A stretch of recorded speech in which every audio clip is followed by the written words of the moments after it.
Great. Good afternoon, everybody.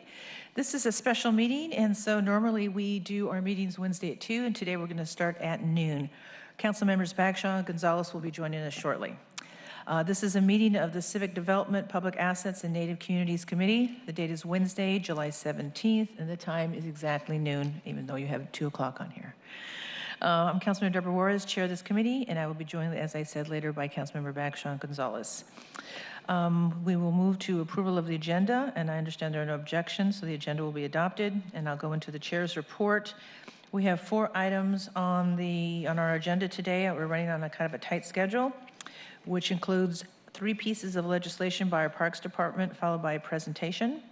Our first item up is the Duwamish Waterway Park acquisition, which is Council Bill 119582, which requests authorization for the purchase of a parcel of land located within the Duwamish Waterway Park that is currently owned by King County.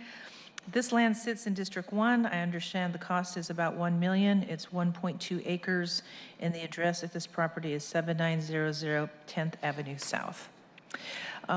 What I understand is that the city staff performed due diligence, which included obtaining soil samples that revealed low-level arsenic in soil below the grass and some discrete hotspots with high concentrations in soil. Hello, Councilmember Bagshaw. At the north side of the end of the site, the city will promptly perform a remedial action upon acquisition of the parcel to remove the contamination, even though the locations and concentrations currently do not present an immediate public hazard. King County was notified, and they've agreed to reduce the purchase price by $100,000. Sufficient funds for the city to perform the remediation. This is compliant with the requirement to pay fair market value for the property. While the city remains responsible for any park remediation costs exceeding $100,000, the results of the due diligence investigation indicate that exceeding the cost estimate is very unlikely.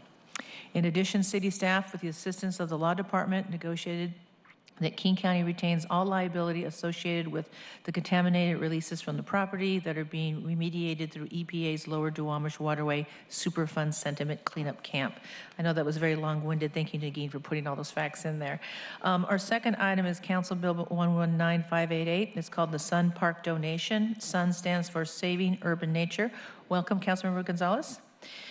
This is an ordinance that authorizes acceptance of a donation of real property and cash to the Seattle Parks and Recreation Department. This is in the heart of the U District, Northeast 43rd and 9th Avenue. This donation is from our friends at Fortura Northwest, and the donation is to be used for open space, park, and recreation purposes, and I look forward to hearing more about this opportunity. The cash donation is allowed under current law and prior legislation relating to the Parkland Acquisition Fund and Building for the Future. Our third item is a bill that authorizes the acceptance of another gift from Friends of Christie Park, pieces of artwork to be installed in Christie Park for public use. Christie Park is located in the University District. I look forward to hearing more about the background of the art pieces. Friends of Christie Park are represented by a group of Taiwanese Americans, and this donation celebrates their culture and friendship between the people of Seattle and Taiwan. Did I get that right on the first one, on the address? Yeah, I did. I think I got them. Yeah, okay. Sorry about that, because there was two donations that were going on and the ordinance for the property. And finally, we will receive a brief presentation from Outdoors for All, our friends from Magnuson Park, a local program dedicated to enriching the quality of life for children and adults with disabilities through outdoor recreation. So with that, that's a brief chair's report. We'll start with public comment, and today public comment is limited to 5 minutes. So how many people do we have signed up? We have 2 people signed up, so if you could come forward and state your name and speak to an item on the agenda, you have 2 minutes. And I want to thank you for being here today. So come on up, and we'll start the clock when you begin speaking. First, we have Leslie Wright, and then Janice Camp. Good afternoon. I'm pleased to be able to be here today on behalf of the founders of Sun Park, Jean Amick and Dixie Porter, its steering committee, and friends and supporters. This park is located at the corner of 47th Avenue Northeast and Northeast 47th Street in Seattle. SUN stands for Saving Urban Nature. In 2007, Sun was the vision created through the purchase of a small city corner lot from a developer who planned to replace one old original farmhouse and its remaining orchard with 3 new houses. Funded in part by a $15,000 neighborhood grant, neighbors and community members participated in a design process, as well as tireless fundraising, from which a unique native plant garden was designed and built. In need of an official overseer, the property was deeded through an agreement to Cascade Land Conservancy, now Forterra. Oh, I'm sorry. Did I get that wrong? The address, yes. Yeah, I got the address wrong. That's what I thought. I did catch that. I'm sorry. I apologize. I had them in reverse. I thought I did. That's okay. Thank you for correcting me. Sure. Cascade Land Conservancy, now Forterra, with the hope that Sun Park would be acquired by Seattle Parks and Recreation at some point in the future, and that time is now. In addition, a significant maintenance fund of $100,000 was raised by Sun volunteers over years and is being offered to parks for the purpose of future acquisitions. Over the 12 past years, the Sun team has envisioned, built, weeded, refined, nurtured, mulched, and weeded some more. Volunteers have met at least once a month to weed and sweep, and some people have met several times a month to weed and sweep, to keep this green corner well-maintained and visibly cared for in an appreciative neighborhood. Sun is directly across the street from the Laurelhurst Elementary School, and teachers have used it as an extended classroom, a laboratory of native Pacific Northwest plants. Small children from the neighborhood's many childcare facilities enjoy wandering around this mini green space on their walks. Teenagers waiting early in the mornings for their school buses often hang out on the benches there, as do the parents and grandparents waiting to pick up kids from the elementary school. We are so pleased to be able to make this gift to Seattle Parks and Recreation. Friends of Sun Park will work closely with Parks to ensure its continued care and enjoyment for all. Thank you. Thank you. Yes, Councilmember Bagshaw. Jean, thank you so much for all your work. I know a lot of folks in Laurelhurst have done a great deal, not just on that park, but on others. So regards and thank you very much.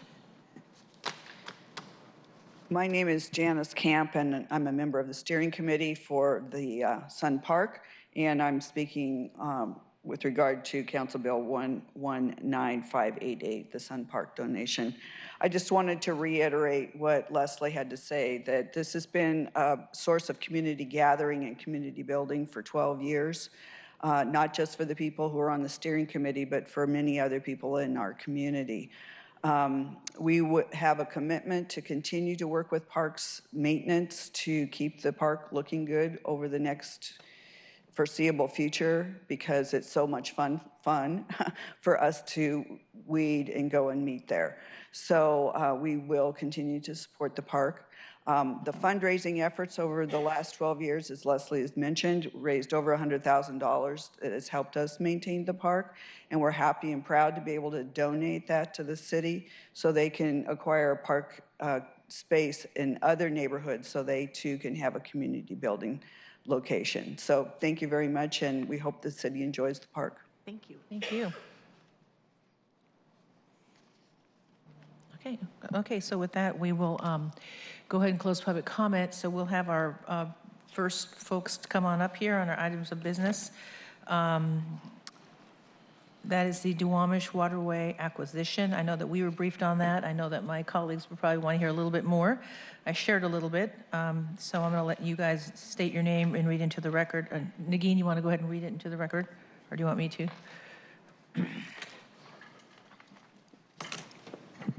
Go through your presentation. Go ahead.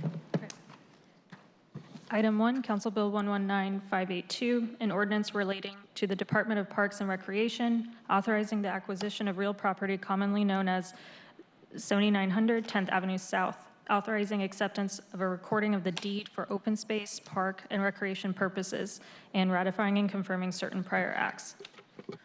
All right. Go ahead. Tracy Ratliff, Council Central Staff. Jesus Aguirre, Parks and Recreation. Lee Sword, Senior Rural Property Agent, Parks and Recreation. Max Jacobs, Seattle Parks and Recreation. Great.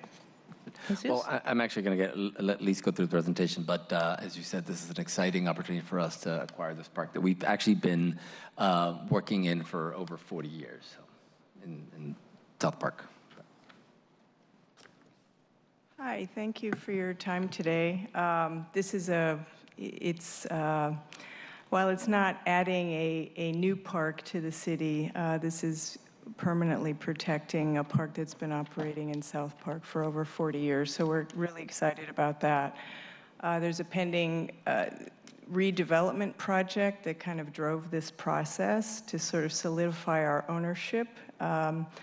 This park is 1.38 acres in size, and as you can see on the picture, very large portion of it was actually owned in fee by King County all of these years that we've been operating a public park there. So the development project drove this opportunity to negotiate with King County to acquire the property, and we're just about there. Oh, I'm still learning how to use this thing. So it's a significant acquisition in size, 1.26 acres. The purchase price is $1 million of Park District funds. As Councilmember Juarez described earlier, King County reduced the price by $100,000 to cover the cost of a site remediation, and we'll be able to consolidate our ownership for permitting purposes for the development project and provide a park to the South Park community for years to come. That's great. Great. And there's water access there for Yes.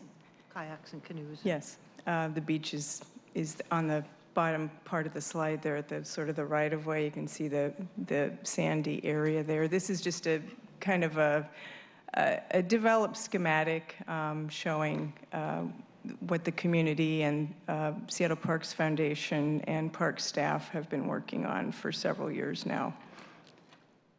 Seattle Parks Foundation has done a fundraising campaign to help raise money for the improvements to this park.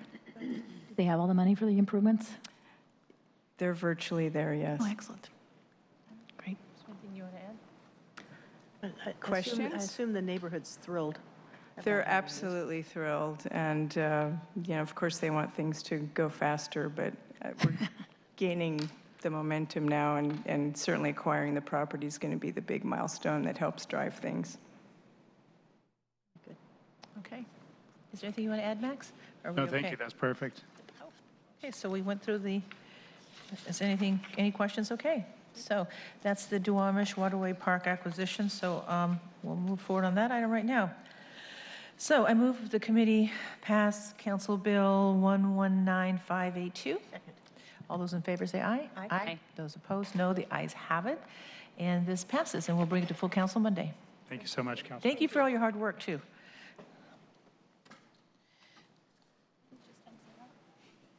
Thank you so much. So we'll move on to item number 2. I'll just read it to the record. It's Council Bill 119588. And this is the Sun Park donation, Sun standing for Saving Urban Nature. I already did that, Negin, so we're okay. So we can go ahead and say it again for the record, your name, and then we'll go through your presentation on this matter as well. Tracy Radcliffe, Council Staff, Central Staff. Still Tracy. Still Tracy. Still Tracy. Still Jesus Aguirre, Seattle Parks and Recreation. Max Jacobs, Seattle Parks and Recreation. Please forward Seattle Parks and Recreation. Council members, thanks so much for hearing this item today. And as the community members introduced the item, we're all thrilled to be here. This is a great story of community building and developing a space that really has been a community gathering. And it's just wonderful to now turn it over to the park system, which was always part of the vision.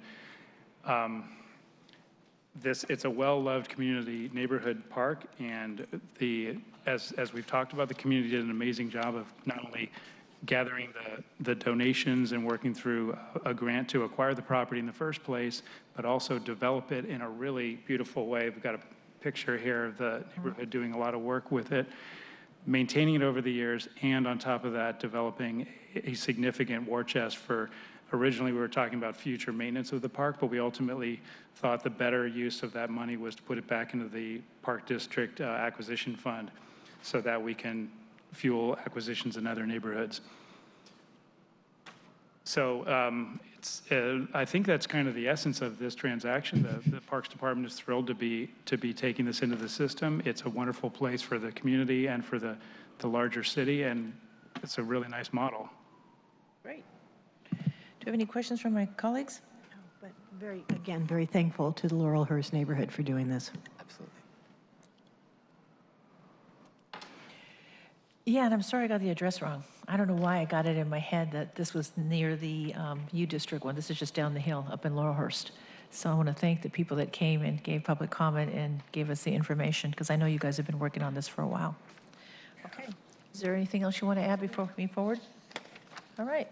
So I move the committee pass Council Bill 119588. All those in favor say aye. Aye. All opposed? No. Ayes have it, and this passes. So we're just getting all this land and park and money Good to news story, expand. yeah. Who says you can't grow land in Seattle? Thank you. So, Thank you, council members. thank you. Let's move to item number 3. Okay, go ahead, Nagin. Council Bill 119587, an ordinance relating to Seattle Parks and Recreation, authorizing the acceptance of a gift of 3 art pieces and art titles entitled Explorer Voyage from the Friends of Christie Park to be installed in Christie Park for public use. Great. Let's go ahead and do introductions again, always for the record, and then we'll move forward. Tracy Retzlaff. Jesus Aguirre, Parks and Rec. Katie Bang, Capital Projects Coordinator, Seattle Parks and Recreation. Yeah, this was the one that I was looking at. Yeah. Not that the other one wasn't exciting, but I was thinking this is right in the heart of the U District. I know exactly where that's at, so I'm excited to hear your presentation on this. Okay, thank you very much. Thanks for taking the time today to hear this piece. So this is the Christie Park art donation. And this art piece is in a collaboration with the expansion of Christie Park. Christie Park is currently, it's in the U District, it's on 43rd and 8th Avenue. It was the old Seattle City Light substation, the mini substation. The park development is going to increase the size of the park twofold, so we've attained a parcel to the south. The artwork is in collaboration with this design, and to let you know, the project went out to bid on Monday, so the capital improvement for the park is currently under bid. The Explorer Voyage art piece is a celebration of the Taiwanese community. We have a very active community here, and they've been really great working with us through this park development. Who is James Christie? I'm sorry, James Christie is the namesake of the park as well, and he was an explorer. So the Explorer Voyage concept comes from the Taiwanese community and the boats that are associated with Taiwan and the way that they travel, and then exploring as well. Christie Park, or James Christie was an explorer, and the Explorer Voyage concept comes from the University of Washington and the campus nearby. The concept came with the community. The students that are there are kind of in an exploration stage of their life, so that's kind of the threefold part of the Explorer Voyage theme to the art. These beautiful canoes, are they going to be climbable for kids? Can they get in and out of them, or are you going to fence them off so it's Oh, they are not going to be protected? fenced off. The idea is that they are benches that are collaborative and used as benches for the park. Paul Sori is the artist. If you guys are familiar, he did salmon waves at Ballard Locks. He also did Coffee Pot Pergola. He's done a lot of local art for the city, so his main media is stainless steel, very durable. So we've been working very closely with our maintenance in our shops as well for this donation. Oh, okay. So the idea of the art are that we have these 3 boats, and then they have, they're kind of crescent-shaped, kind of reminiscent of Langhe boat, which is from Taiwan. And then they have this wood slatting on them too, so that they can be sittable.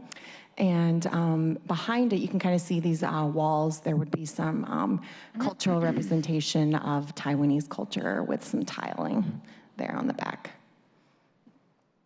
I should say, too, that it's a $50,000 donation, and Clara Chin, Friends of Christie Park, she was the owner of the lot to the south. So the reason we're coming to this council today, and it's part of this, is that in the deed of that property, a donation of some sort was part of that, written in the deed to the sale of the park for the south parcel. Oh, okay. So we don't always have art donations. And then we have a maintenance endowment of $6,000 to the Parks Department for maintenance. This is showing the public outreach process and the collaboration with U District Partnership. They are the fiscal sponsor for the donation and for the maintenance. We had 3 public meetings to go over the park design as well as the art. And like I said, it was a collaboration with the Friends of group as well. Very active, great support. And that's all I have. Any questions? No, I think we're okay. Unless my colleagues have a question, we can move forward. Thank you. It's good. Thanks. Thank you. Yeah, thank you for the PowerPoint and the pictures and the page numbers. We're very excited for this. It's an ongoing joke we have here about PowerPoints and page numbers. Just a thing. Trying to get page numbers. I just wanted page numbers. That's all I was asking, not a whole lot. Okay, so let's move forward on this. I move the committee pass Council Bill 119587. Second. All those in favor? Aye. All those opposed? No, the ayes have it. And so it passes, and we'll bring this to full committee Monday. Great, thank you. Thank you very much.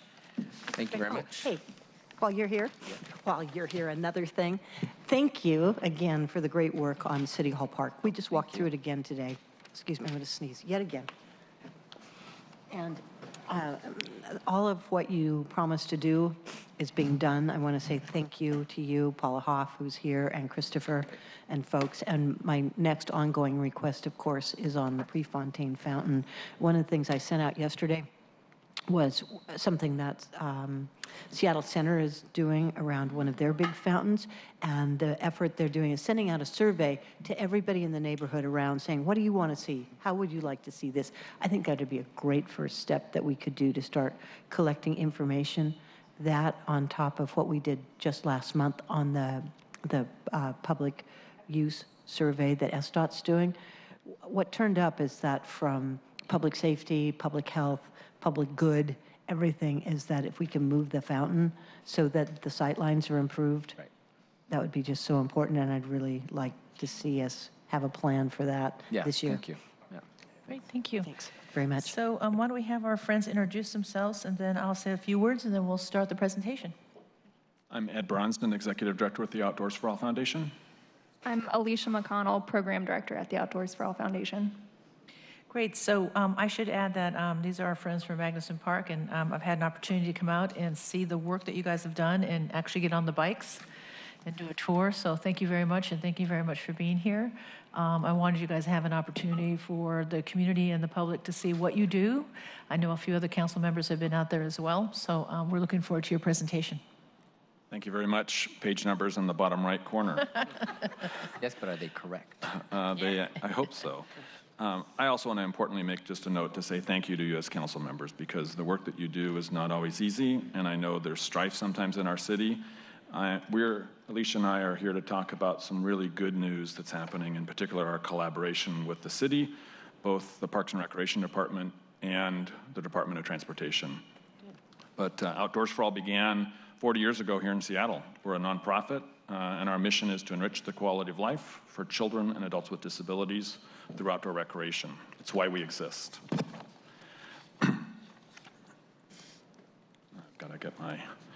We started in 1979. We were teaching skiing to children with disabilities because their friends who did not have disabilities had opportunities to go skiing, and yet the kids with disabilities did not. So the organization started as the Ski for All Foundation, had 35 children that first year. We've grown a little bit. 2,924 unique individuals with disability active in our programs this last year. The activities we include, Alicia will reference a little bit more of, but if you go shopping at REI, those are a lot of the activities that we do. We particularly appreciate the fact that we're at Magnuson Park, where we offer both experience, expertise, and enthusiasm to the work that we're doing. experience in that we've got 40 years of not only helping recovering veterans, people born with disability, people who encounter disability later in life, but that experience goes with an expertise of folks like Alicia, who's a certified therapeutic recreational specialist. We have multiple CTRSs on our staff. There are physical therapists, there are occupational therapists, there are also recreation therapists. And we have an incredible dedicated team of folks who are committed to doing this work. Importantly, we have the enthusiasm to do this work as well. Our programs are supported by over 850 volunteers each year. These are individuals and group members that come from all different corners of the greater Seattle region, greater Puget Sound region, that help to give their time and talent to our participants. In many cases, we see returning volunteers coming season after season, and we have a handful of volunteers that have been with Outdoors for All, or really with Ski for All, since our foundation, over 40 years. We support individuals with all types of disabilities, ranging from physical disabilities, intellectual and developmental disabilities, and sensory impairments, and an entire age range as well. Our youngest participant this year has been 3, and our oldest participant so far has been, I believe, over the age of 90 in our cycling program. I was on one of those bikes, and that's not easy. You guys will be happy to know. I actually got on the bike. It was hard. I heard. You heard it. Yeah. It was not.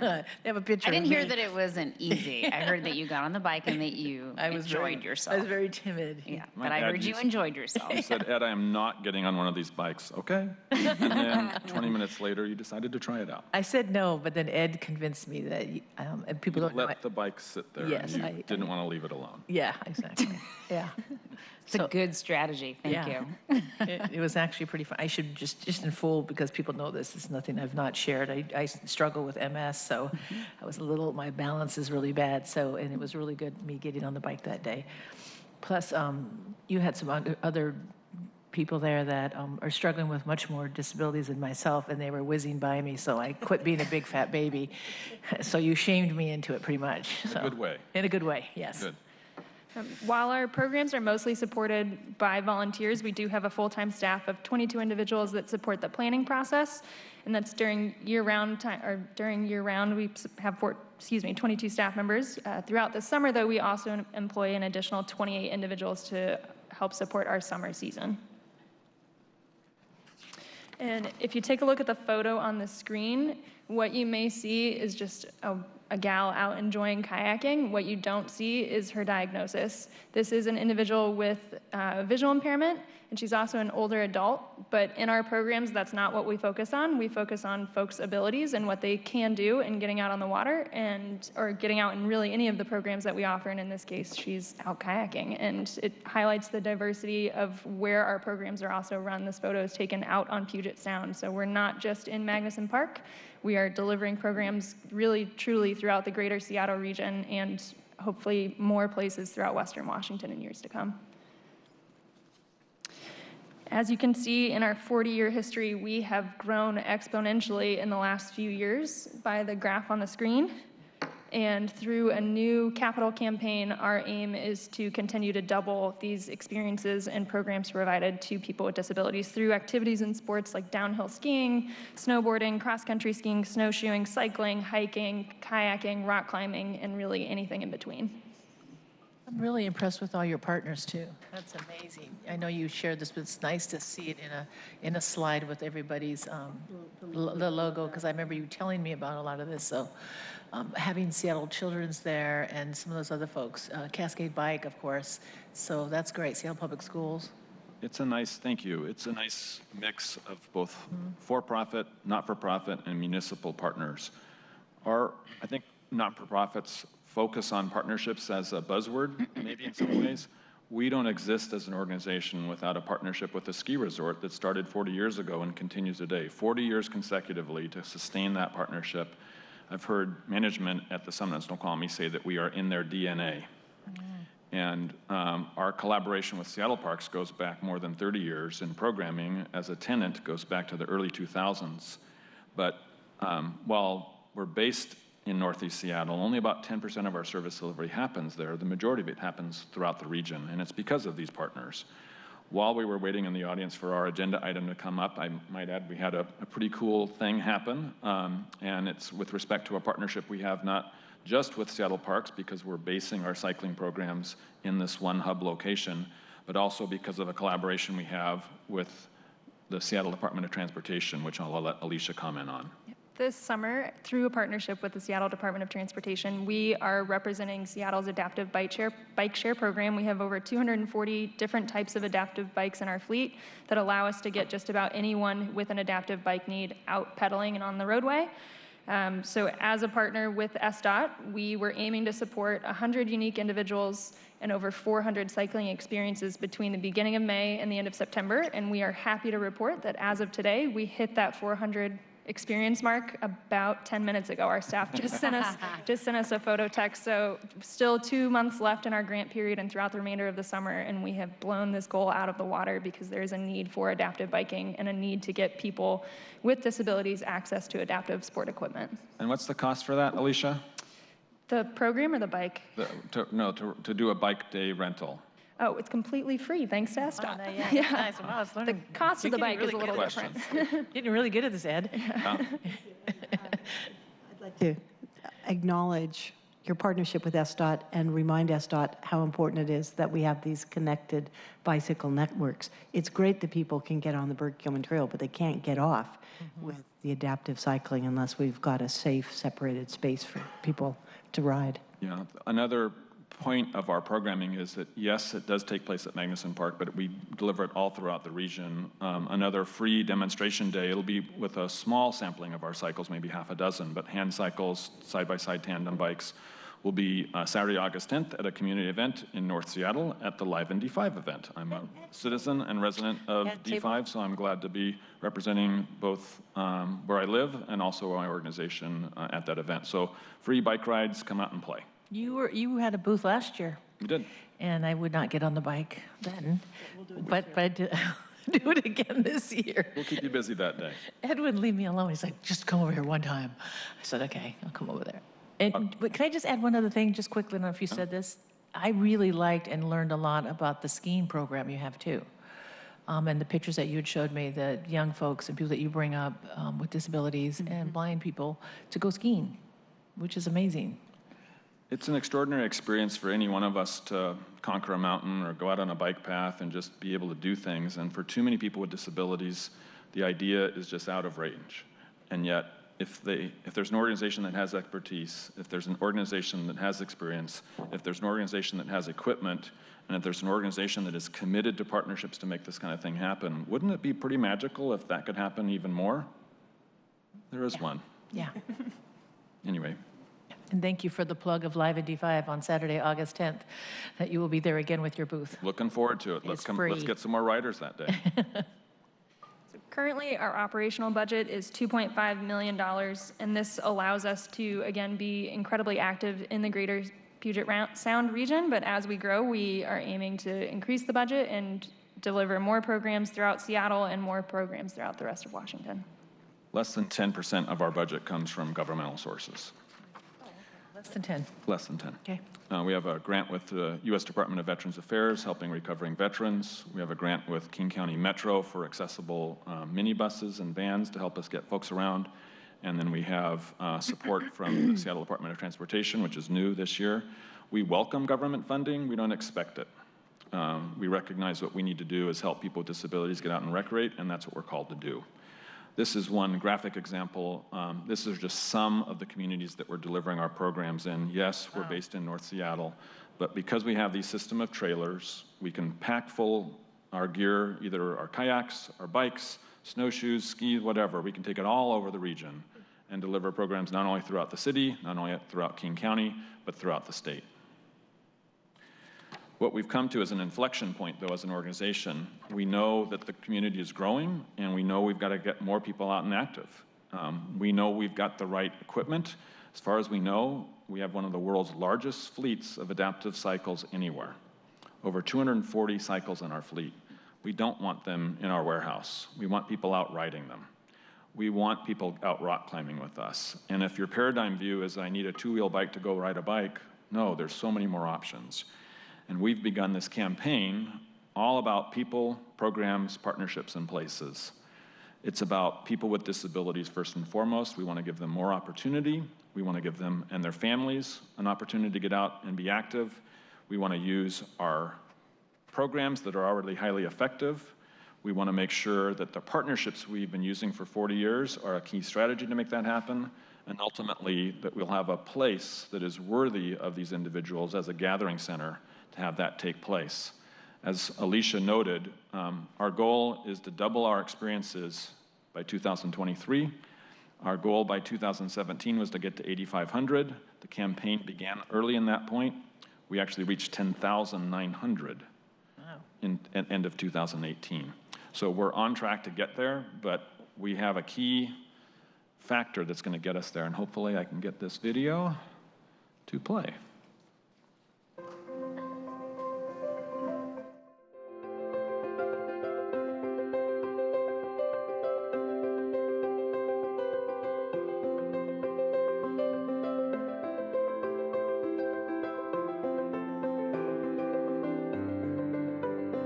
Outdoors for All enriches the lives of thousands of people with disabilities and their families.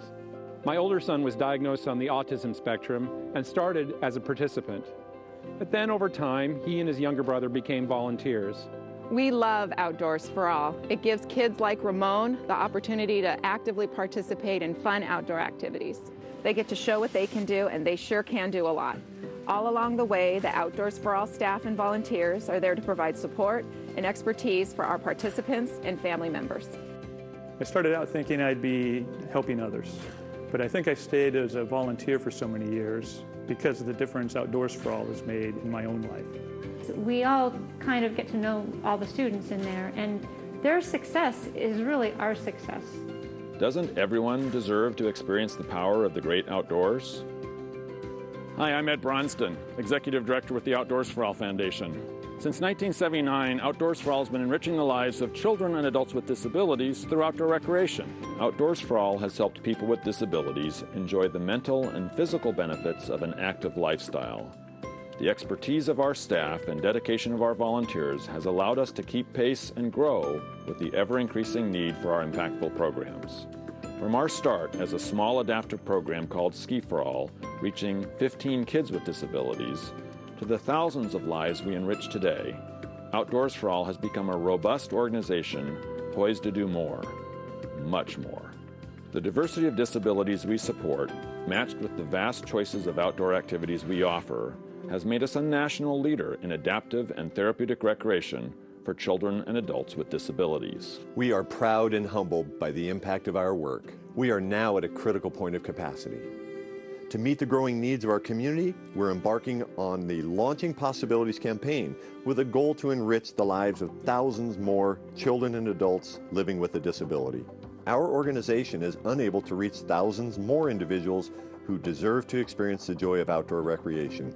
We've expanded and stretched to meet the needs of our community. Our current physical infrastructure is no longer adequate. Our central office is in a terrific location in Seattle's Magnuson Park, but we're crammed into a former military prison building. We do not have enough space to efficiently grow our team, programs, or partnerships. Our current space does not offer the welcoming place our community deserves, one that is fully accessible to people with and without disabilities. We deliver programs throughout the region, but without more support, we cannot deliver on the requests from other organizations to add Outdoors for All to their programs. We do not have sufficient space to train our essential volunteers, which limits the number of people who make our life-enriching work possible. We have one of the largest fleets of adaptive cycles anywhere in the world, but we can't fit all of the equipment in our facilities, which causes inefficiencies with maintenance and access. With your support, Outdoors for All will reach thousands more children and adults living with disabilities each year. We'll do so by creating a destination worthy of our participants. Working together, we can shape a center around the specific and diverse needs of our community. A space that reflects our values, improves our ability to deliver programs on and off-site. A place with curated amenities and details. Our new base camp will include multiple-use recreation and education rooms. It will include a state-of-the-art, first-rate adaptive cycling center. will incorporate sensory-friendly technologies such as Microsoft Soundscape, where individuals who are blind or visually impaired through sound can receive directional information via their cell phones on how to negotiate a public space. We've been competitively selected by the City of Seattle to renovate an old U.S. Navy firehouse at Magnuson Park. Your support will help us turn this building into a launching pad to take our recreation programs to scale and enrich the lives of thousands more people with disabilities across the region. But we need your help. Our goal is to raise $10 million. We'll expand our many adaptive recreation programs and leverage our highly effective partnerships to do so. Plus, we'll invest in a first-rate community recreation center for people with and without disabilities. We have the opportunity to double our impact. Within the first 3 years of opening our doors, we will increase the number of life-enriching experiences we provide annually to over 17,000. With your support, a child with Down syndrome will learn to ride a bike. A person living with paralysis will ski again. A veteran with post-traumatic stress will connect with others, enrich their fitness, and gain rehabilitation through outdoor recreation. A family will have access to extraordinary programming and won't have financial barriers preventing them from participating. A volunteer will match their lifelong passion with helping others.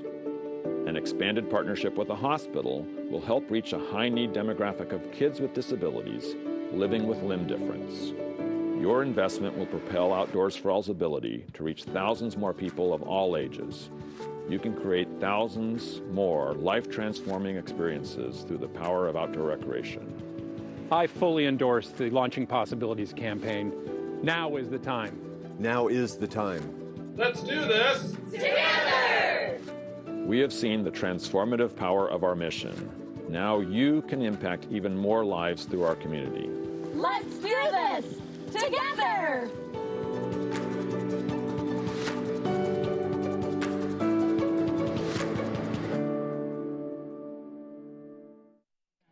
All right, well done, Ed. Thank you. Is this on the website? No, it will be soon.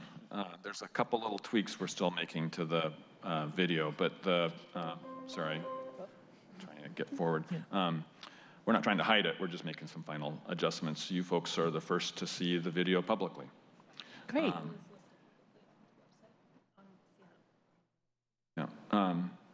We want to close with our remarks here in just the next 90 seconds, but it's critical for us to have a better base camp. If you're going to climb Mount Everest, you need a good base camp. We have a tremendous track record with the city and with the community for the private fundraising we're working on. We are looking to lobby the mayor's office for support for what we're doing here as well. This building, the firehouse, we are in lease negotiations with the Parks Department. They've been very supportive of what we're trying to achieve. It is a public asset that for 25 years has been left to almost fall down, and the city was able to save it a few years back. It is a historic building. It's incredibly expensive to fix because of asbestos and lead and earthquake issues, but it's an incredible location. And we hope to do much to what the Mountaineers do, which is renovate a building that was used by the Navy, and in this case, turn it into a rehabilitation community center for people with and without disabilities. We've raised to date, specifically to the renovations of the building, $4.5 million. $1 million from the state of Washington, $1 million from King County. We're hoping to be able to get the city to step up and match those dollars, and then we'll complete the rest of it through private dollars. As many know, the history of this park is important. It is an incredible collaboration center. But our goal is to turn not only this base for children with disabilities, but as a former military base, to turn it into a base of rehabilitation for our nation's wounded warriors. As an Army brat, I can speak to the high need of helping to support this generation of veterans and veterans to come. So rehabilitating this building to support veterans is a continuing part of our mission and an aim that we have just to continue to add stability and transition to veterans entering the civilian world. There are two other things we'll close with. One is that not all disabilities are visible. And number two is disability does not mean inability. Case in point, which of these two women is blind? You don't see disability first when you see Hannah and her mom, Allie. You see two women who are going to be out and active. This is a photo I took in January. They were out cycling in that bike that we got Councilmember Juarez to sit on and then eventually pedal, and then she's like, I kind of want to ride this bike. It's overcoming those barriers, overcoming those psychological barriers, and utilizing resources that are in play now and bringing them further to bear. So thank you very much. We're here to answer any questions you may have. We want to be respectful of everyone's time. All right, is there anything from my colleagues? Ed, you and I met about 10 years ago, and I was amazed with your program then, and it's wonderful to see how far you've come. And the idea of getting that fire station renovated and having you in it is very inspiring, and I hope we can participate. Thank you. We know a lot of folks want that. Thank you. So Ed and Alicia, thank you very much. Like I said, I've been out there a couple times, and I wanted you to have opportunity to be at committee to talk about what you're doing and the efforts that you've made, the success that you've made, the money that you've raised, because people don't know how much you've connected with the private sector in raising money, and you have a phenomenal board. And so I want to thank you for that and what you bring not only obviously to the city of Seattle, but what you do statewide. Thank you. The collaboration I can't emphasize enough we have with the Parks Department is significant. Mm-hmm. Both Jesus from Brian Judd, who's the park manager, to just the community. Folks want us to be successful, so this is one of those universal goods kinds of connections, and we sure are driven to draw this forward. So thank you very much. Okay. Is there anything from my colleagues? Okay, so with that, thank you very much. Thank you, Aziz. Thank you, Ed. I'll see you, Alicia. All right. So with that, I think we've covered all four matters. And before we adjourn, let me share that the next meeting of the Civic Development, Public Assets, and Native Communities Committee will be Wednesday, September 4th. And with that, we stand adjourned. Thank you. Thank you, guys.